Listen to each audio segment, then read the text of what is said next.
Maintenant, ma question, évidemment, c'est de dire, ça fait longtemps qu'on en parle quand même de la logistique. Alors, pas de manière aussi sexy que nous, dans les experts de l'IMO, clairement. Mais ça fait longtemps qu'on en parle. Est-ce que, j'ai envie de dire, c'est pas déjà trop tard pour investir dedans? Non, c'est pas trop tard. Je vais vous citer un exemple. Alors déjà, la logistique, on la voit apparaître dans les SCPI diversifiés, donc qui ont accès en tout cas, qui décident d'investir dans différentes typologies d'actifs.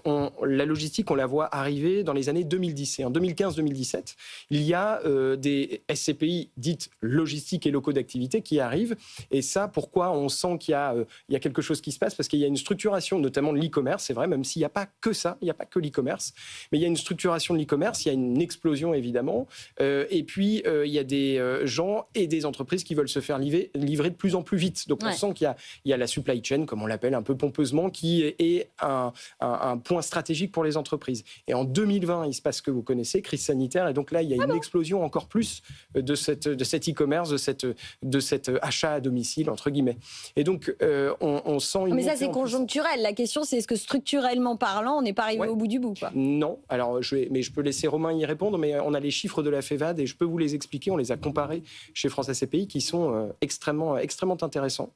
Il y a un chiffre qui est intéressant, c'est que quand on fait du e-commerce, on a besoin de 3 fois plus de surface de stockage que quand on fait de la vente dans une surface, un magasin de pied d'immeuble. Donc on voit bien que ce développement... C'est fou ce chiffre en fait. De l'e-commerce, effectivement, nécessite des surfaces de stockage complémentaires. Pourquoi ? Parce que quand vous faites de l'e-commerce, il y a une promesse qui est importante, c'est que tous les produits doivent être disponibles. Donc, vous avez besoin de beaucoup plus de surface. Et puis, une fois que vous avez géré le flux sortant, il faut aussi que vous soyez capable de gérer le flux retour.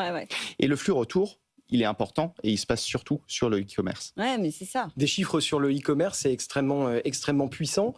En 2015, donc on compare deux périodes, 2015-2025. Il y a des transactions. Donc le chiffre d'affaires réalisé par la vente à distance, c'est pas moi qui le dis, c'est la FEVAD, donc la Fédération de l'e-commerce et de la vente à distance.